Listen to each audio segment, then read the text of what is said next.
परमेश्वर प्रेम हुनुहुन्छ। जसले प्रेम गर्छ उसले परमेश्वरलाई चिन्छ। प्रवचन शीर्षक येशूमा साँचो जीवन। प्रस्तावना। प्रिय दाजुभाइ तथा दिदीबहिनीहरू, आज हामी यहाँ भेला भएका छौँ परमेश्वरको वचन सुन्न र हाम्रो जीवनलाई उहाँको मार्गमा डोर्याउन। यस संसारमा धेरै समस्या, दुःख र अन्योल छन्। मानिसहरू शान्ति खोजिरहेका छन्, तर साँचो शान्ति कहाँ पाइन्छ? मुख्य वचन, म नै बाटो, सत्य र जीवन हुँ। यूहन्ना 14:6। येशूले भन्नुभएको यो वचनले हामीलाई जीवनको साँचो अर्थ देखाउँछ। पहिलो, येशू नै बाटो हुनुहुन्छ।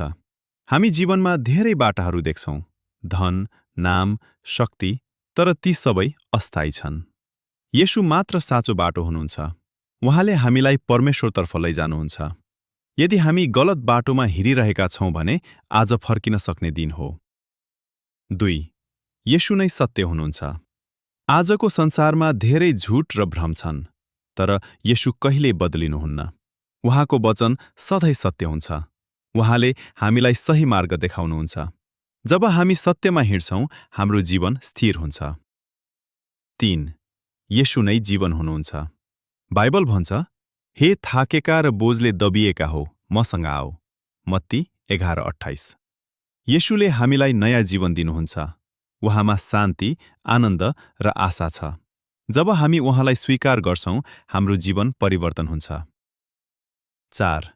हाम्रो अवस्था, पाप र कमजोरी। प्रिय मित्रहरू, हामी सबैले गल्ती गरेका छौँ। कसैले पनि पूर्ण छैन। पापले हामीलाई परमेश्वरबाट टाढा बनाउँछ, तर परमेश्वरले हामीलाई छोड्नु भएन। 5. परमेश्वरको महान प्रेम।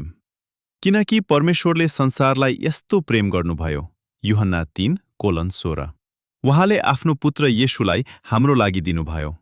येशूले क्रुसमा हाम्रो पापको मूल्य तिर्नुभयो।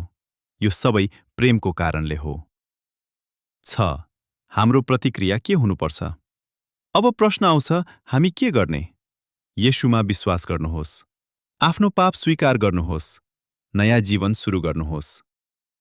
7. जीवनमा परिवर्तन। जब हामी येशूलाई स्वीकार गर्छौँ, डर हट्छ, शान्ति आउँछ, जीवनमा उद्देश्य आउँछ। पुरानो जीवन छोडेर नयाँ जीवन सुरु हुन्छ। निष्कर्ष। प्रिय दाजुभाइ तथा दिदीबहिनीहरू, आजको दिन एउटा निर्णयको दिन हो। के तपाईँ येशूलाई आफ्नो जीवनमा स्वीकार गर्नुहुन्छ? के तपाईँ साँचो जीवन चाहनुहुन्छ? येशू आज पनि बोलिरहनु भएको छ, मसँग आओ। अन्तिम प्रार्थना। हे परमेश्वर, हामी तपाईँको प्रेमको लागि धन्यवाद दिन्छौँ। हामीलाई सही बाटोमा हिँड्न सहायता गर्नुहोस्।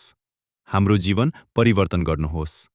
येशूको नाममा प्रार्थना गर्छौँ। आमेन।